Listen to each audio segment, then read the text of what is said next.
Hesitancy and Uptake. And I really hope you learned something new from this session. And if you enjoyed the session, please feel free to join in next time, take part in any further presentations we'll be having in the future. With no further ado, I'll hand over to the first presenter.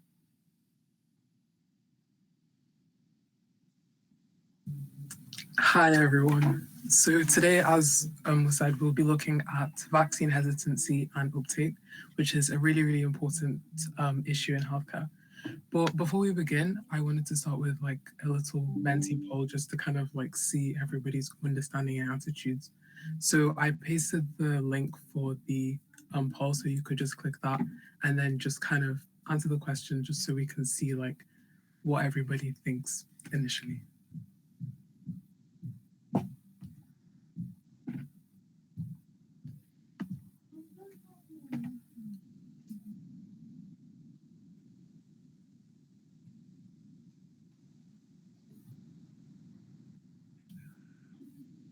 Okay, so I'm seeing some responses. Herd immunity is definitely a really good one. And then also protecting yourself and others, which is something that we'll look at later on.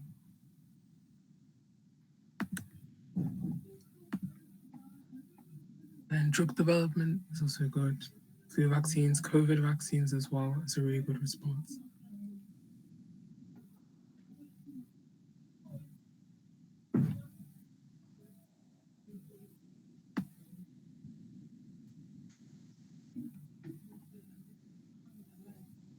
Okay, so why focus on vaccine hesitancy?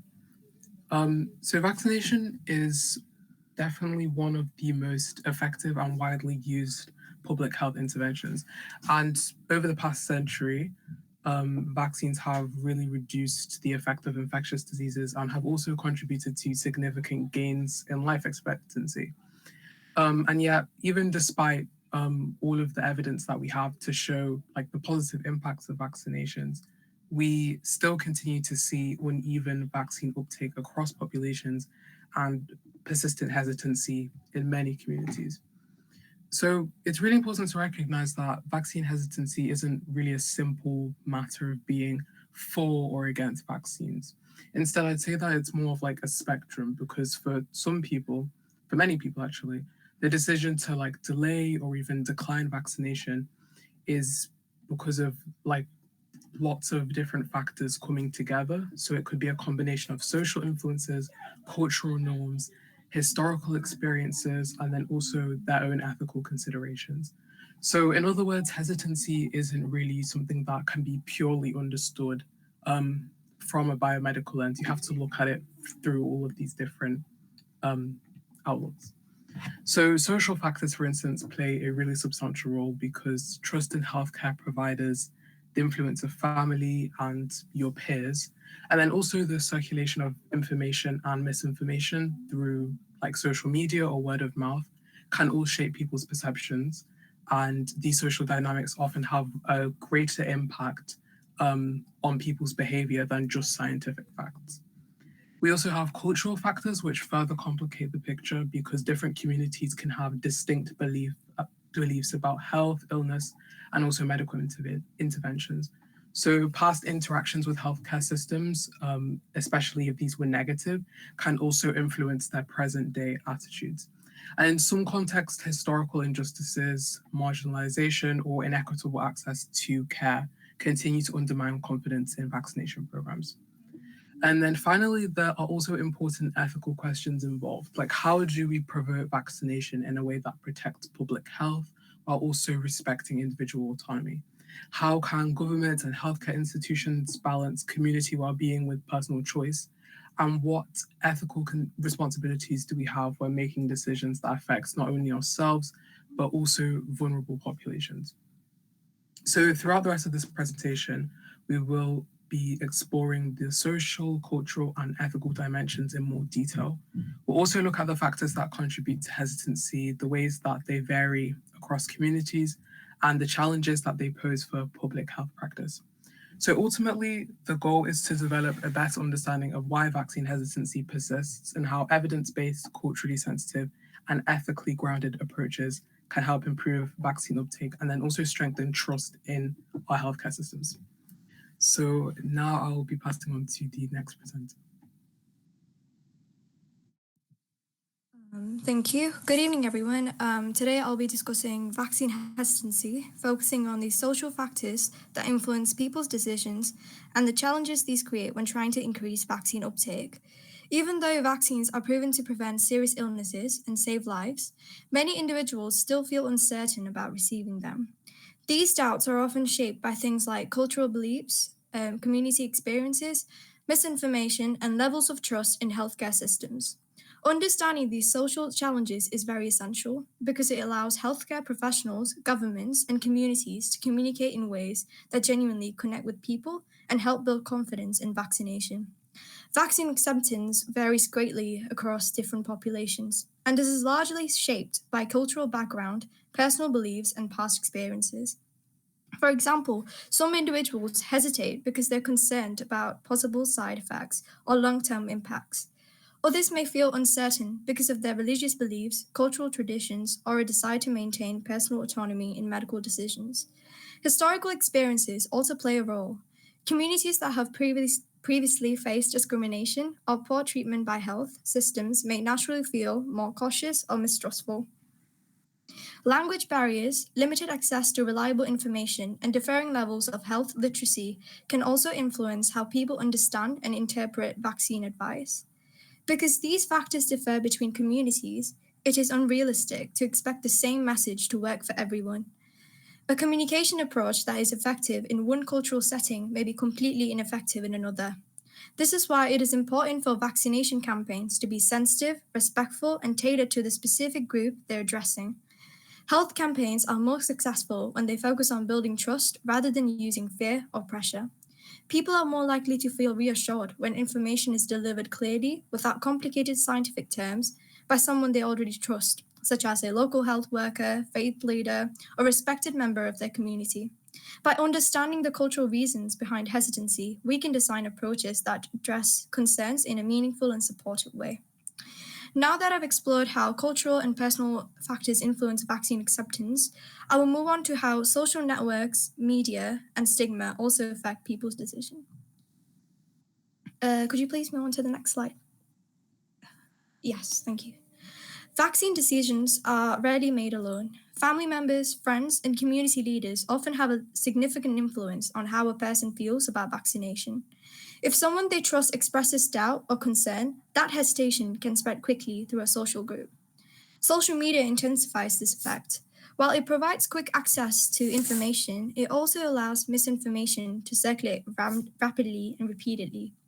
When people see false claims or dramatic stories about vaccines, even if they are completely untrue, repeated exposure can make those ideas seem more believable, leading to fear and uncertainty. Stigma is another key factor.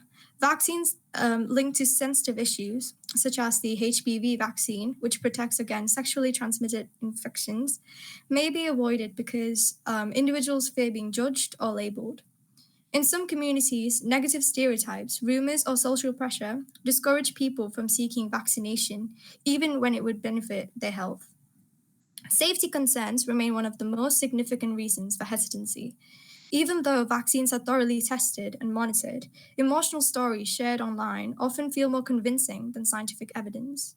This highlights the need to create safe, respectful spaces where people can ask questions openly and receive accurate information without feeling embarrassed or criticized.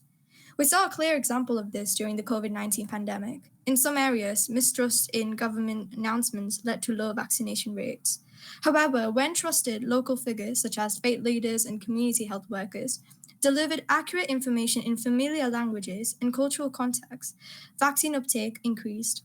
This demonstrates how vital trust and community involvement are in improving public health outcomes. In conclusion, vaccine hesitancy is influenced by a complex combination of cultural beliefs, personal experiences, social networks, and the information people encounter. Improving vaccine uptake is not only about producing effective vaccines, it relies heavily on communication, trust, and understanding. By listening to people's concerns, addressing misinformation, and working closely with communities, we can build greater confidence in vaccines and protect the health of the wider population. Thank you. And yeah.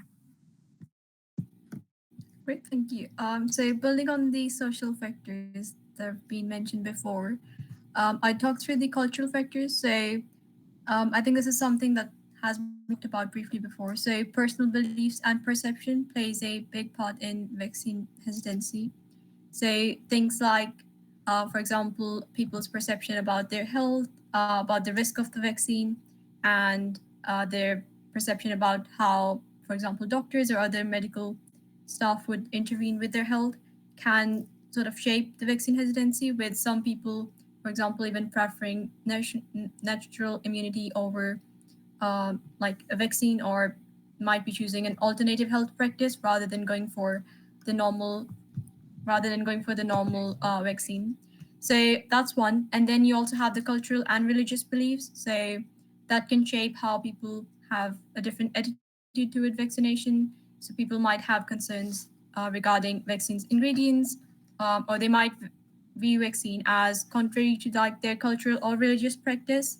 And there may be concerns about, for example, the use of certain animal derived ingredients, or they might have, again, like a perceived interference. They might perceive this as if it may interfere with like the natural immunity.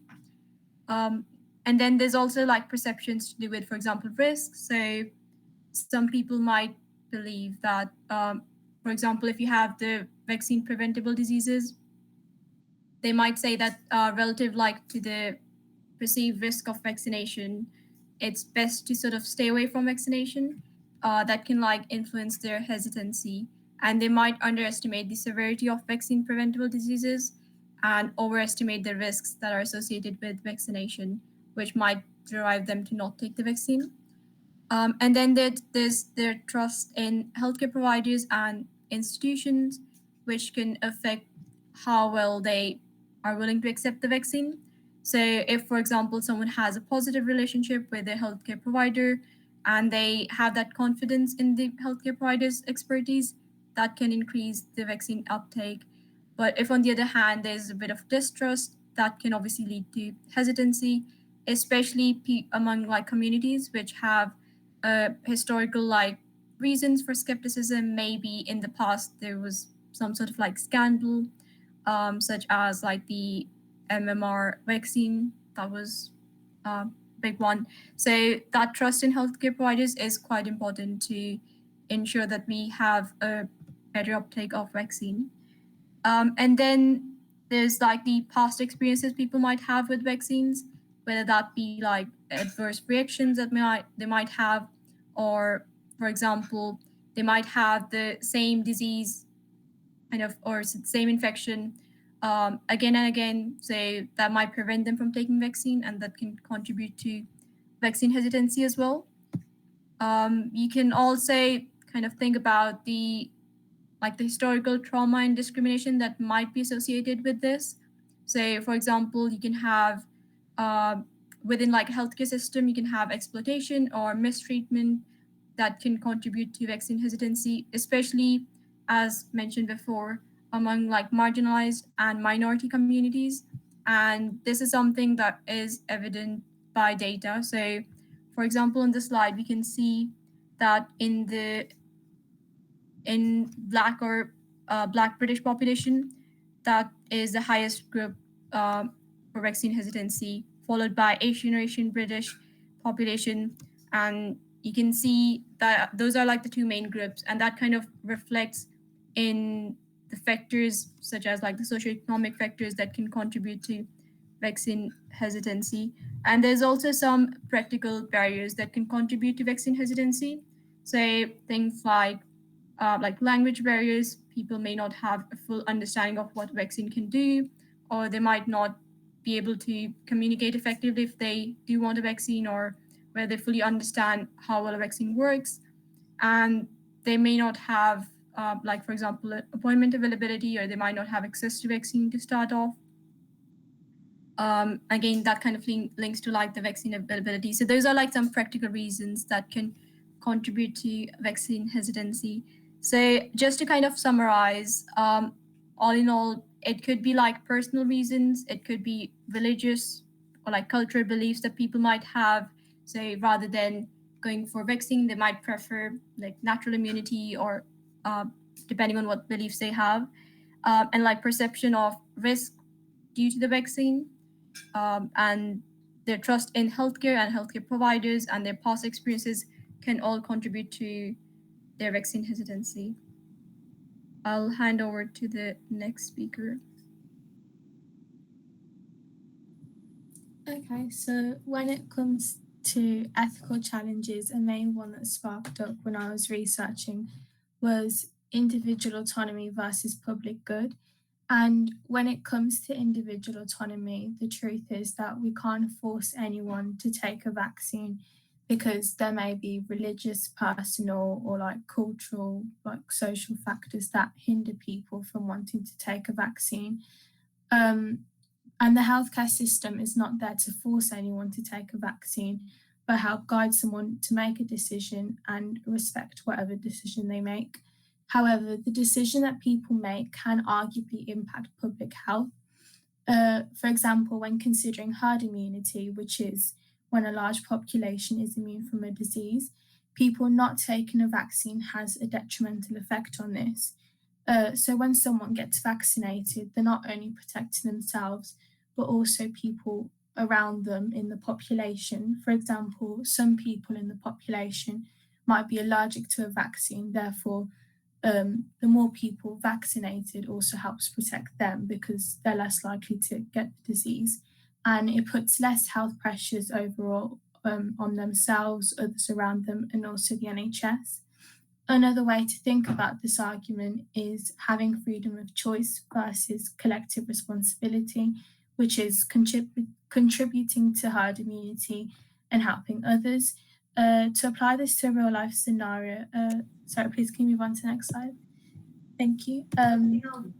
Is like measles disease, which is a viral disease that affects lungs, ears, can cause brain inflammation and can cause death amongst those with a weak immune system, like children or elders. You need about 95% herd immunity. You need about 95% herd immunity for the vaccine to be considered successful, or also like a most recent one was COVID-19, which you needed 60 to 70% herd immunity and some new variants reaching up to 85%. Therefore, someone making the decision to not take a vaccine can or contribute to herd immunity could potentially and fatally lead to someone else's death.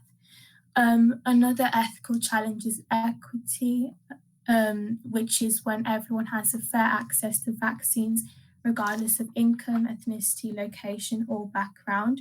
For example, people in poorer areas may face troubles like transport issues or lack of information. So, vaccine hesitancy is not always a personal choice. Lack of information may mean that someone doesn't have access or want to listen to a trusted source to make an informed decision. In other words, they're heavily influenced by friends or the media and not a healthcare professional. Someone may also refuse to take a vaccine for arguably an unvalid reason, like conspiracy theories, which are scientifically proven wrong, or believing in natural immunity, which is immunity gained from normal life processes like birth or experiencing an infection. This is seen as unjust because herd immunity depends on them. Some people may also feel pressured to take a vaccine. For example, in 2021, the government made it mandatory for certain jobs to have the COVID vaccination, and failing to take this vaccine would result in the individual losing their job, despite them having personal, medical, or religious objections. This ethically challenges personal autonomy and the freedom of choice. And the outcome of this case was that there was a staff shortage and in 2022, the policy was reversed. So I think the main thing to take away is that you can't challenge anyone's beliefs, even if you strongly disagree, because everyone has individual autonomy, but we must help guide people to make the right decision by communicating clearly the health benefits of vaccine to others. Thank you.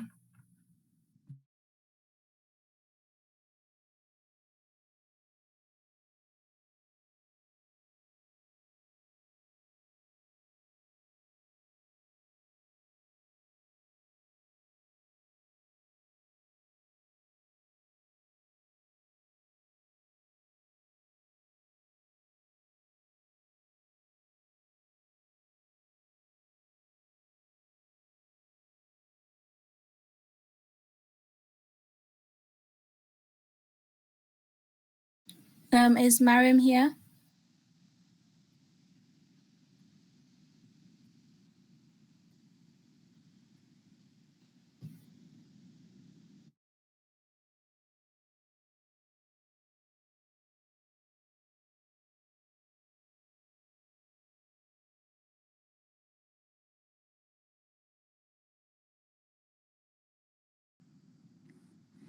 Okay, so to wrap everything up, I just want to quickly go over why some people might hesitate with vaccines.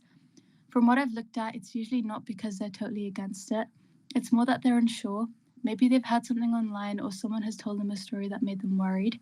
And then you've got cultural or religious beliefs which can influence people in different ways. Plus, if someone's had a bad experience with healthcare before, that can stick with them. And honestly, people are influenced a lot by the people around them. So, family, friends, and social media. If the people you trust are unsure, you're probably going to feel unsure too. Another really big part of all this is trust. If people don't trust doctors or the system, or even the government, it's hard for them to feel confident about getting vaccinated. Culture plays a huge role too. Different communities get information from different places, sometimes from families, sometimes from religious leaders, and sometimes from community figures, and that's why communication is so important. If the message comes across as pushy or scary, people just shut down. But when the information is clear, honest, and respectful, people are way more likely to listen. Vaccination also brings up a few ethical issues. So, one of the biggest is choice. People want control over what happens to their body, which makes sense. But at the same time, vaccines also protect the people around us, especially the ones who can't get vaccinated. So there's a balance there. But fair access is another thing. Not everyone has the same opportunities to get vaccinated. Maybe they can't take some time off of work, or they don't have transport, or they didn't get the information they needed. And then there was mandatory vaccine rules in the UK for certain jobs in 2021. They were meant to protect the public, but they also made some people feel like their freedom is being taken away. Eventually, the rules were reversed, which shows how tricky it is to balance safety with autonomy. So overall, what I've taken from this topic is that vaccine hesitancy isn't just about one thing. It's influenced by social factors, culture, trust, and what people believe is fair or unfair. People aren't hesitant for no reason. There's always something behind it. If we want more people to get vaccinated, we need to build trust, communicate properly, and make sure everyone has access. I think the main point is that vaccination isn't just about medicine, it's also about understanding people and supporting communities.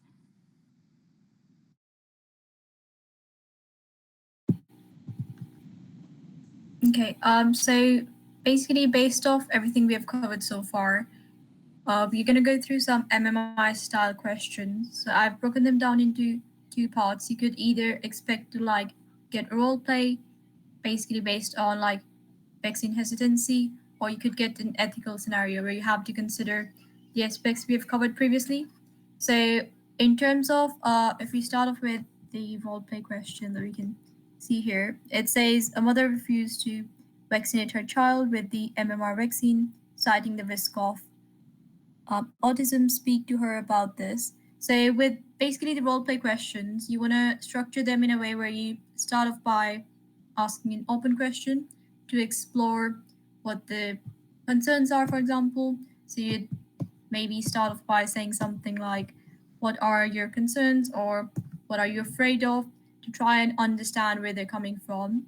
And you want to acknowledge and kind of validate the ideas that the patient brings in without any judgment, and making sure that they understand that their concerns are actually important to you. And you want to, in your role play scenarios, make sure that you stay calm and you can explain clearly, uh, whether that's like your knowledge or whether that's just kind of answering the patient's questions and concerns. And you want to finish off by making sure that the patient is, how the patient is feeling, and to check whether they've understood what you've explained. So, just to kind of summarize the role play questions, whether that's the one that we've got here on the screen or pretty much any question, you want to start off by exploring the concerns, validate the patient's concerns, stay calm and explain what you have to say, and make sure at the end you do check that the patient has understood, and if they have any like further questions. So with the ethical questions, we would bring in kind of our ethical mindset. So we'll bring in our ethical pillars, and we would talk about. We'll try and stay neutral rather than just giving your conclusion. It's best to leave the conclusion to the end. So start off by exploring all the possible sides and options. So just like today, we looked at all the different factors that could affect vaccine hesitancy. So you want to make sure you take your time to explore that fully, and you want to make sure that you demonstrate empathy and kind of open-mindedness. So you would talk about all the factors and everything, but you also want to show your own knowledge and insight. So you can talk about, for example, hot topics as well. So you want to make sure that you stay up to date with whatever is going on related to vaccines. So, for example, COVID is a very recent example that you could bring in your answers, and you can talk about how the vaccine development process worked, how people reacted to the vaccine, how was the hesitancy like, and you can also talk about some of the big cases, say such as MMR scandal. You also have the anti-vaccination groups, which were sort of on the rise during the COVID. So that's probably something to kind of think about. And you want to make sure that you have a good understanding of the topic, and you try and stay away from imposing your own opinion in a way where you don't want to basically bring your bias in. You want to stay unbiased and give kind of full perspective, full picture to the interviewer, so they understand that you have got a solid understanding of the topic, but you also have considered kind of the wider aspect of things. So that's how you'd approach your ethical questions. And yeah, so that's basically our MMI style question. And that's all from me. Thank you all so much for listening to this presentation. I hope you found it really interesting, because I did too. Remember to fill in the feedback form. It's pinned on the chat if you would like to access it and get a certificate. Thank you all so much.